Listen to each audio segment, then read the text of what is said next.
공동부유는 뭐냐면 같이 잘 살자는 거예요. 그래서 어떻게 보면 그건 너무나 당연한 얘기 아니냐 할 수도 있는데 왜 이런 얘기가 나왔느냐 하는 건 중국에서는 상당히 의미가 있는 겁니다. 덩샤오핑이 중국의 개혁 개방을 오늘날까지 이끈 가장 그 중심적인 인물인 것은 분명한데 덩샤오핑의 개혁 개방론은 철저하게 차별적인 개혁 개방론이에요. 일부 지역을 먼저 잘 살게 해가지고 나머지 지역을 따라가게 하자는 거였거든요. 네. 근데 그렇게 해가지고 한 40년을 해보니까 일부 지역이 잘 살게 된 거는 생각보다 더 잘 살게 됐는데 격차는 더 벌어져 버린 겁니다. 계층 간, 지역 간. 그래서 그것을 고루고루 계층 간 또 지역 간에 이걸 균형을 맞추겠다. 같이 잘 살게 하겠다. 이제 이런 내용이 바로 그 공동부유라는 그 말에 함축적으로 들어있다. 이렇게 보이는 거죠. 근데 기억을 되돌아보면 시진핑도 처음부터 공동부유 얘기를 한 건 아니었지 않나요? 그렇습니다. 예. 처음에는 그 지금 사실 보면 10년 전에 시진핑 때에 그때 여러 가지 스피치라든지 또 이제 정책의 기조 그다음에 5년, 6년 전에 이제 2기를 할 때 그때 또 지금 이렇게 보면 분명히 다릅니다. 이제 시간이 지나갈수록 본인의 생각하는 바가 점점 더 많이 차지하고 있고요. 초기에는 그 전에 이어왔던 그 부분하고 본인의 생각은 얼마 안 되죠. 갈수록 점점 본인의 이 통치 이념이 커지는 거예요. 생각이 바뀐 게 아니라 이제 본색을 드러낸다 이렇게 보시는 거군요. 글쎄요, 본색이라고 할까요?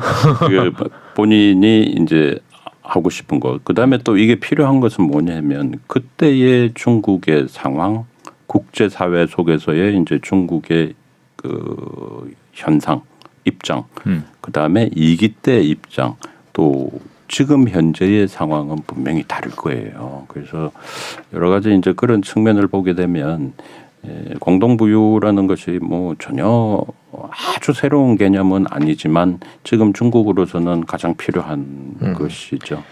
뭐 다 같이 잘 살자는데 뭐 이의가 크지 않으리라고 봅니다만은 서방에서 보는 시각은 공동부유라는 것 때문에 그러니까 자본주의적 색채가 조금 없어지고 중국에 진출해 있는 기업들이나 중국에 수출하는 기업들은요 이제 반대쪽으로 가지 않을까라는 걱정이 있는 것 같아요. 실제로 시진핑 주석이 공동부유를 처음 얘기했을 때 뭐 루이비통이나 이런 에르메스 같은 명품 회사의 주가가 떨어질 정도로 서방에서는 받아들이는 느낌이 조금 다른 것 같아요. 어떻게 보세요? 그 명품 시장은 사실 중국에서 이제 명품이라는 말을 사치품이라는 얘기로 쓰거든요. 네. 우리나라는 사치품 하면 정말 엄청난 그런 사치품을 얘기하는데 중국에서는 사치품이 명품입니다. 워딩이 그렇게 돼 있는데.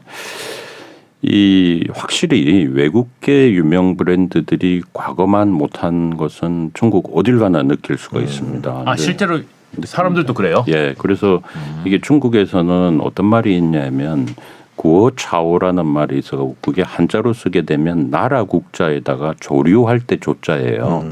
우리로 치면 이게 우리 상품, 우리 작품, 우리 제품, 메이드 인 차이나 이런 말이에요. 네. 근데 정부나 당의 그런 어떤 정책 정치를 떠나서 이미 일반 사람들이 그 중국 제품을 점점 찾기 시작했다는 것이죠. 그래서 그런 명품들의 이제 주가가 갑자기 영향을 받고 하는 거는 뭐 주가는 사실은 그 미래 상황을 보고 움직이는 경우가 많지 않겠습니까? 그러니까 이제 서방에서 그것을 뭐 악재로 받아들이는 부분도 있고 또 중국 내에 지금 유명 명품 브랜드들이 흔히 과거처럼 정말 일방통행식으로 잘 나가던 시대는 지나갔다. 시장 논리로 보더라도 그렇게 됐다. 그래서 중국 내에서 나오는 그 중국의 증권가의 그 리포트들을 이렇게 보게 되면 다국적 기업들이 여러 가지 혁신적인 조치 살아남기 위한 자구책 이런 것을 정말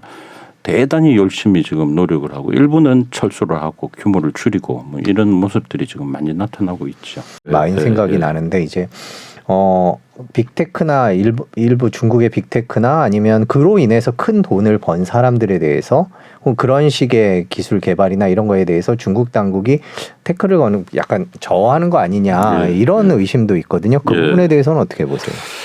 그 빅테크 이 부분은 사실 마윈도 그 본인도 놀랐을 정도로 굉장히 고강도의 그 압박을 받았던 거는 그분은 사실 뭐해요? 요즘에 어떻게 되셨어요? 조용히 있습니다. 그냥 조용히 계신 거예요? 근데 마윈이 원래 이 어디 가서 스피치를 하고 강연하기를 너무 좋아해요. 그랬죠. 예, 네. 근데 조금 그러지 말아야 되는데 아마도 분위기상 근데 이제 그걸 너무 심하게 이제 했던 측면인데 그거는 뭐 큰 문제가 아닌데 저는 이렇게 봅니다. 왜 중국이 그런 문제를 그렇게 강하게 상장을 하려고 하는 것도 다 취소를 네. 시켜버리고 이런 조치를 왜 그렇게 했을까 하는 거는 결국은 이게 빅테크 하이테크 기업이라기보다는 거기에 이제 결국 데이터가 있다는 거거든요. 그 사회주의 국가에서 대단히 그 민감하게 보는 것이 사람의 정보죠.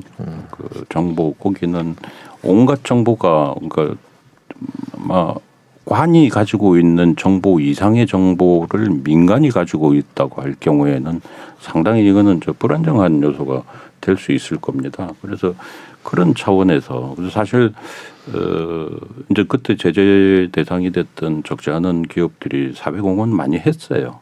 사회공헌을 하는데도 불구하고 이렇게 했다는 거는 저는 아마도 이제 그렇게 생각이 들고요. 또 하나를 왜 또 그러냐면 빅테크 기업이 핀테크 영역으로 들어갈 경우에는 그런 비슷한 움직임들이 항상 보인다는 것이죠. 그래서 이게 그 기술 자체에 대한 어떤 제재보다는 그런 이제 데이터 또 이게 이제 나중에 민간 영역에서 어떻게 활용이 될 수 있을지도 모른다 하는 이제 그런 고려가 더 오히려 크지 않았나 하는 이제 생각입니다. 그럼 제가 지금 교수님 말씀 듣다가 드는 생각은 그러면 그 데이터를 다루는 이른바 빅테크 기업들은 앞으로는 뭐 국유화라든지 뭐 이런 식으로 갈 우려도 있는 건가요? 일부를 저 배제할 수는 없겠죠. 근데 이제 제 생각에는 국유화로 간다는 것은 아마 그 방식 자체가 좀 종래의 방식인 것 같고요. 그래서 지금 원하는 건 그걸 겁니다. 사실 그 애플이 이제 중국의 일부 사업을 접었던 것도 이제 그 다 관련이 있는데 그 데이터를 공개를 해라.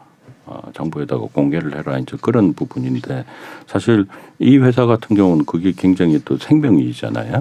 그러니까 뭐 차라리 그럴 바에야 사업을 접겠다. 뭐 이제 이래서 아마 애플도 일부 사업을 접기도 한 것으로 제가 한번 생각을 하는데 이 경우에도 그냥 그 국유화를 함부로 하기는 힘들 거예요. 그리고 지금 뭐 부동산 영역이나 이런 데 보면 그 부처가 전부 저 공공부문 쪽에서 나온 것들이 많습니다. 네. 그래서 이게 민영 쪽에서 여러 가지 부작용이 있다고 하더라도 그것을 단순히 그냥 그 국영 쪽으로 이렇게 다시 돌린다는 것은 중국으로서도 아마 부담을 느낄 겁니다. 국영으로